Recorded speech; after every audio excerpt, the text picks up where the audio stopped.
माड़ी आसुची बात्या तेबे केउंठी करिबा लैंडफॉल एवं 4 दिन परे केउं केउं जिल्ला को रही बात्यार संभावना आसतु संपूर्ण रिपोर्ट जानिबा एही संभाव्य बात्या संपर्क में। तेबे वीडियोटी को आरंभ करने पूर्व सब्सक्राइब कर दियंतु जेएन क्रिएशन चैनल को एवं पाखरे आसुवा बेल आइकन को प्रेस कर दियंतु। तेबे 2 दिन पर स्पष्ट हेब बात्यार स्थिति। ओडिशा, वेस्ट बेंगल ना आंध्र प्रदेश केउंठी हेब बात्या आसतु जानिबा से विषय संपूर्ण भाव में।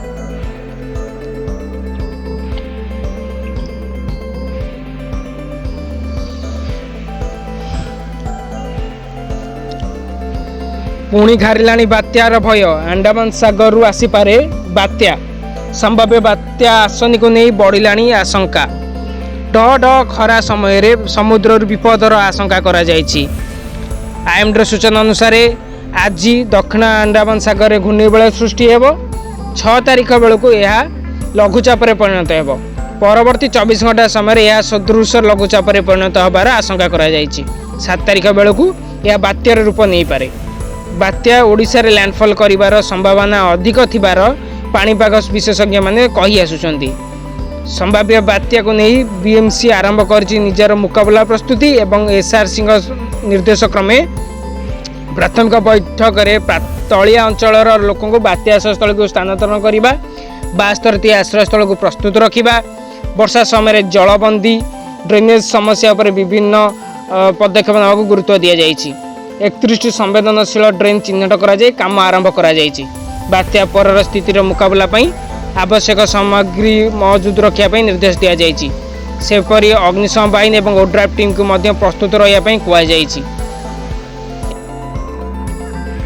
दक्षिण अंडमान सागर और पार्श्ववर्ती अंचल में आज सकाଳେ घूर्णिबलय सृष्टि होइछि। प्रभाव में 6 तारिख बेलू एक लघुचाप क्षेत्र सृष्टि होबार संभावना रही, जहाँकि परवर्ती समय रे उत्तर पश्चिम दिगरे गति करने सह परवर्ती 48 घंटा मध्य अधिक घनीभूत होई अवपातर परिणत हेब बोली आंचलिक पाणीपाग विज्ञान केन्द्र पक्षर आकलन करा जायछि। एही अवपात बात्या रूप नेब कि नाही से नहीं पाणीपाग केन्द्र एपर्यंत कौनसी स्पष्ट चित्र देई नाही।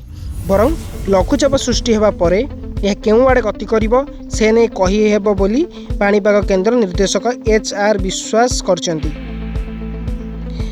पाणीपाग विशेषज्ञ प्रोफेसर सुरेंद्रनाथ पशुपाल कहिसंति जे संभाव्य बात्यार गतिपथ नहीं एपर्यंत विभिन्न मॉडल मध्यरे समानता आसीपारि नाही।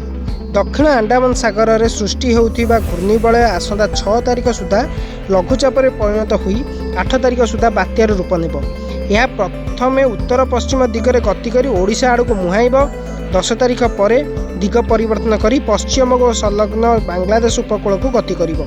संभवतः 13 तारिख में पश्चिम को संलग्न बांग्लादेशर सागर द्वीप छुईब एवं सेतबेलू दुर्बल होइथिबो। ओडिशार बालेश्वर और संलग्न अंचल में वर्षा और पवन हेब। लघुचाप सृष्टि पर गतिपथ और घनीभूत बात्या रूप विषय अधिक कहिहेब। गत 24 घंटा मध्य राज्यर विभिन्न स्थान में हालुकारु मध्यम धरणर वर्षा होइथिबारु राज्यवासी को तातीरु सामान्य आश्वस्ति मिली।